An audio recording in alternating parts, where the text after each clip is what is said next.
पथ को प्रदर्शित करते हुए, पथ को दिखाते हुए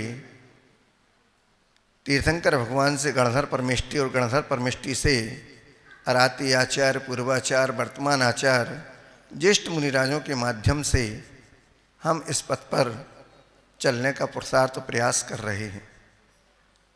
जहाँ भी किसी भव्य जीवों का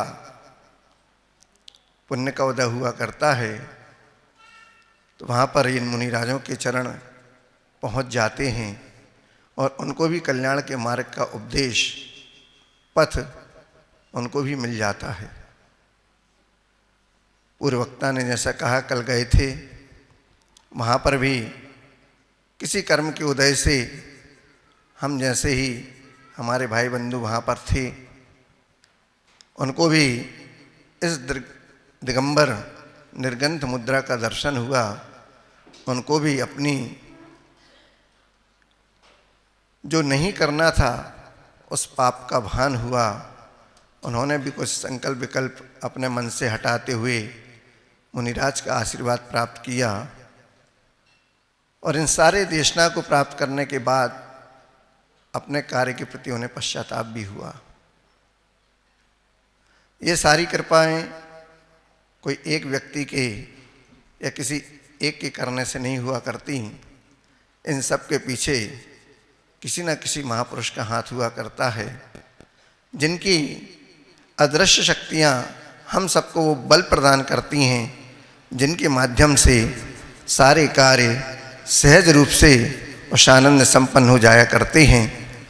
ऐसे वो आचार्य परमेष्टि हुआ करते हैं, जिनके बारे में कहा जाता है कि हमें अज्ञान अंधकार से ज्ञान के प्रकाश की ओर ले चलो।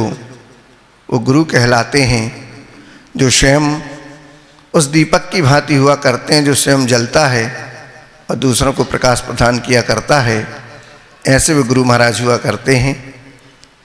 अभी आपने प्रवचन के पूर्व में पूजन की, आरती की और दीपक को प्रज्वलित किया। वो दीपक आपको कहाँ से मिला? किसी एक के सहयोग से मिला? नहीं। मोहंधकार विनाशनाय दीपम निरूपयामिति स्वाहा आप कहते हैं, और आरती करते हैं तो दीपक भी आप जलाते हैं। दीपक में तेल भी है, बाती भी है, फिर भी दीपक नहीं जलता है। क्यों? क्योंकि दीपक को जलाने के लिए दिया सलाई चाहिए। मिट्टी ने अपना जब समर्पण किया तब कुम्हार के मन मस्तिष्क में उसका आकार बना, तब जाकर चाक और कील का सहयोग मिला, लाठी का सहयोग मिला, तब जाके वो चाक घूमा और जो मन मस्तिष्क पर आकार बना था कुम्हार का, अब वो हाथों में आकार आया और वो मिट्टी का दीपक तैयार हुआ। उसके बाद भी उसकी यात्रा समापन नहीं हुई। अभी तो उसकी मुख्य यात्रा बाकी थी। उसको अभी अपनी अग्नि परीक्षा देना थी। जब अग्नि परीक्षा देने के बाद अब वह दीपक कुंदन हो गया और आकर प्रभु चरणों में आरती के योग्य हो गया। दीपक आ गया, अकेले दीपक से तो आरती होगी नहीं, उसके लिए घी भी चाहिए। घी कहाँ से मिला? तो जब हमने गाय से दूध को प्राप्त किया, गर्म किया और दूध को जमाया, तब जाके हमें दही प्राप्त हुआ और दही को मथा, तब जाके उसमें से नवनीत निकला और नवनीत को जब हमने तपाया तब जाके उससे हमें घी की प्राप्ति हुई। अब दोबारा घी नहीं बन सकता। आप कहते हैं कि घी से क्या दोबारा घी प्राप्त होगा? नहीं हो सकता। क्यों? क्योंकि दूध की अंतिम पर्याय अगर कोई है तो वह है शुद्ध घी। लेकिन आचार्य महाराज से किसी ने पूछा कि आचार्य महाराज, घी के द्वारा घी की प्राप्ति कैसे हो नहीं सकती। तो आचार्य महाराज थे, बहुत अच्छा उत्तर देते हैं। कहते हैं जब घी के द्वारा घी की प्राप्ति नहीं होती, ये आप कह रहे हैं और मैं कह रहा हूँ घी के द्वारा घी की प्राप्ति हो सकती है। वो घी जो आपने प्राप्त किया अभी उसको पुनः गाय को पिला दो, गाय दूध देगी, फिर आप घी जमाएंगे बना लेना। जब घी आपको प्राप्त हो गया तब भी दीपक नहीं जला। अब उसके लिए रुई अर्थात कपास चाहिए। किसान बीज बोता है, समय पर फसल प्राप्त करता है, उसके बीच में अपना खून पसीना एक किया करता है। खेत की बाड़ी की बात जैसे महाराज जी ने बताई, उस बाड़ी से भी उस फसल की रक्षा किया करता है, जानवर खरपतवार आदि से उसको बचाता है, तब जाकर एक एक पेड़ से उस कपास को चुन चुन कर लाता है, तब जाके आपके हाथ में वह कपास आती है। फिर आप उसको मांजते हैं, एक हाथ से नहीं दोनों हाथ से, तब जाकर वह बाती का रूप लेती है और आप उसको दीपक में सजा देते हैं। दीपक आया, घी आया, रुई भी आ गई, फिर भी दीपक नहीं जला। अब उसके लिए किसी ने अपने प्राणों की आहुतियाँ दी हैं, तब जाके आपके हाथ में वो दिया सलाई आई है। क्योंकि जहाँ पर ये सारी चीज़ें बनती हैं वहाँ बारूद का ढेर रहता है। जरा से सावधानी होती है, किसी का पिता, किसी का बेटा, चाहे वो आतिशबाजी आप जलाते हों, पटाखे चलाते हों, और चाहे माचिस की दिया सलाई उस बारूद से ही बना करती है, उसमें कितने परिवार बेघर हो जाया करते हैं। हम जरा इस बात का चिंतन भी करें, उन परिवारों के प्रति भी सद्भावना रखें। हम भगवान से पूजन भक्ति करके यही तो मांगते हैं कि हे भगवान, सभी जीवों का कल्याण हो, सब निरोग रहें, मैत्री भाव जगत में मेरा, सब जीवों से नित्य रहे, और दीन दुखी जीवों पर मेरे उर से करुणा स्रोत बहे। जिसके जीवन में दया और करुणा नहीं, उसका जीवन जीवन नहीं। गाय भी जीवन जीती है और एक मनुष्य भी जीवन जीता है। गाय तो फिर भी दया करुणा करके अपना मीठा दुग्धपान प्राणियों को देकर जन्म लिए बालक से लेकर और अंतिम अवस्था तक उस दादाजी को भी अपना दुग्ध का पान कराती है, उनका जीवन यापन करती है। परंतु जो मन वाले हम मनुष्य हैं, अच्छा सोच विचार करके रखते हैं, हे उपादेय का ज्ञान रखते हैं, उनकी मन की बुद्धि कैसी हो जाती है कि जो केवल अपने स्वार्थ की पूर्ति में बाकी किसी को नहीं देखा करते। आचार्य महाराज ने जब इन चीज़ों को देखा, करुणा उनके हृदय में बही, तब जाकर उन्होंने इस प्रकार के विकल्प रख दिए। केवल जैन समाज ही नहीं, प्राणी मात्र के लिए उसका साधन सुलभ हो जाए, वो उन हिंसाओं के माध्यम से दूर होकर अहिंसा के माध्यम में जुड़ जाएं, अपने परिवार का भरण पोषण भी करें और अपने जीवन को धर्ममय मार्ग में लगाकर अपने जीवन का भी कल्याण करें। दीपक आ गया, घी आ गया, रुई आ गई, दिया सलाई हाथ में आई, आपने दीपक को जला लिया। इन चारों की एकता के माध्यम से ही उस दीपक का जलना हुआ। तब जाकर आपने भगवान की आरती करके अपने शातिशय पुण्य का अर्जन करते हुए अपने अनंत पाप के जो कर्म के उदय थे उनको नष्ट किया। एकता कलौ बलौ, एकता में ही बल हुआ करता है, ऐसा सूत्र कहता है। चार मित्र थे, घूमने गए, रास्ते में लौट रहे थे कि एक आम का बगीचा उन्हें दिखा।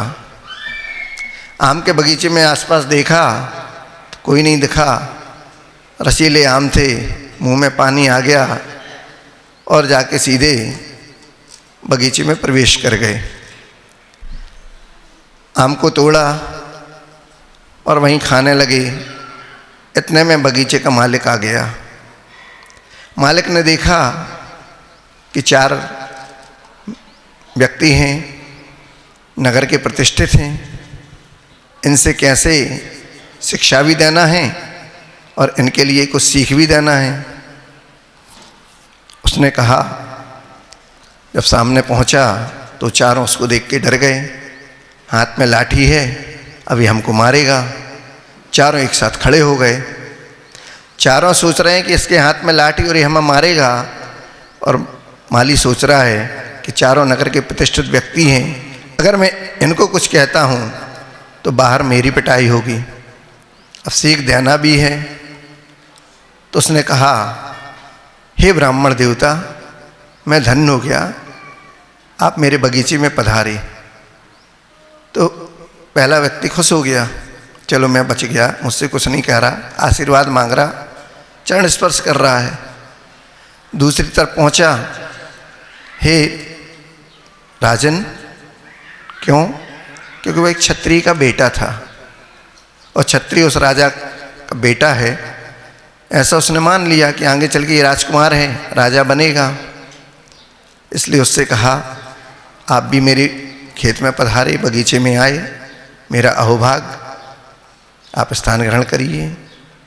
तीसरा था वैश्य का पुत्र, उसको कहा, आपके माध्यम से तो मेरा पेट पलता है, आप ही तो सारा सामान देते हैं, तब तो मेरे घर में चूल्हा जलता है, अगर आप दाल चावल ना दें, आटा ना दें, तो मेरे घर में चूल्हा कैसे जलेगा?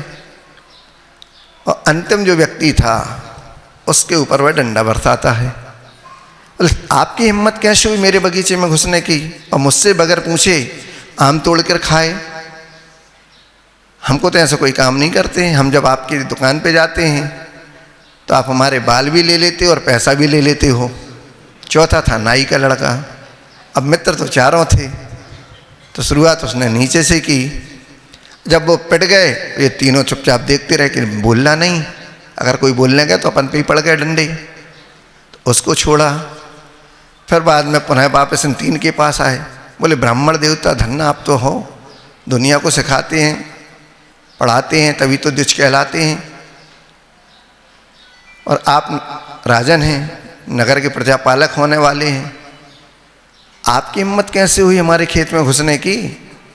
दुकान का सामान फ्री में देते क्या? वहाँ भी माल लेते हमसे, तब जाके हमको सामान देते कराने का। और उसने दूसरी व्यक्ति पर भी डंडे बरसाने चालू किए। अब दो तो सोच रहे हैं कि हम तो बच गए, और जो पिट गया था वो कहता मैं क्यों बचाने जाऊं, जब मैं पिट रहा था आपने नहीं बचाया। अच्छा हुआ इसको भी पिटाई हो गई, बराबर हो गए दो दो। पुनः अब पहुंचा वहाँ ब्राह्मण देवता सबसे ऊंचे, आपसे तो कुछ कह ही नहीं सकता, धन्यवाद जो आपने हमारे बगीचे को पवित्र किया। लेकिन राजन, अगर रक्षक ही भक्षक हो जाएगा तो फिर देश की प्रजा का पालन कौन करेगा? इसलिए आप भी सावधान हो जाइए, और उसकी पिटाई कर दी। तो दो ने नहीं बचाया, जब मुझे नहीं बचाया आपने, मैं पिट रहा था, अब मैं आपको क्यों बोलूं बचाऊं, मैं भी पिट चुका। तो वो तो करा रहे थे, और ब्राह्मण देवता अपने मस्त बैठे थे कि मैं तो देवता हूँ। और जब वो राजन की पिटाई हो गई राजकुमार की, अब उसके बाद नंबर आया ब्राह्मण देवता का। सबको शिक्षा आप यही देते ना, न्याय नीति से चलिए, अच्छे काम करिए, सत्कार्य करिए, पर आप ये गलत काम कैसे कर गए? और ब्राह्मण देवता की भी पिटाई हो गई। तो इसको कहा युक्ति संगत कार्य से, जहाँ चार मिलकर एक को पीट भी सकते थे, उसको दबा भी सकते थे, भाग भी सकते थे, लेकिन नहीं कर पाए, और उस एक व्यक्ति ने अपनी युक्ति से इन चारों के लिए अलग अलग सीख भी दी, पिटाई भी कर दी, आम तो दिए, खिलाए, पर मुख्य उद्देश्य क्या था कि सीख लो, आप चारों थे, एकता थी, लेकिन उसके बाद भी काम नहीं कर पाए और गलत किए हैं तो आप पिटोगे। इसलिए हमेशा एकता के साथ रहें, कोई भी काम करें सोच समझकर करें, पूछकर करें, एक दूसरे का सहयोग करें, ना कि एक दूसरे के ऊपर हंसने का और क्रिटिसाइज जिसको कहते हैं उसको नीचे गिराने का करें। हम किसी दूसरे को नीचे गिराएंगे, निश्चित है पहले हम ही गड्ढे में जाएंगे, दूसरा जाए या ना जाए ये कोई नियम नहीं।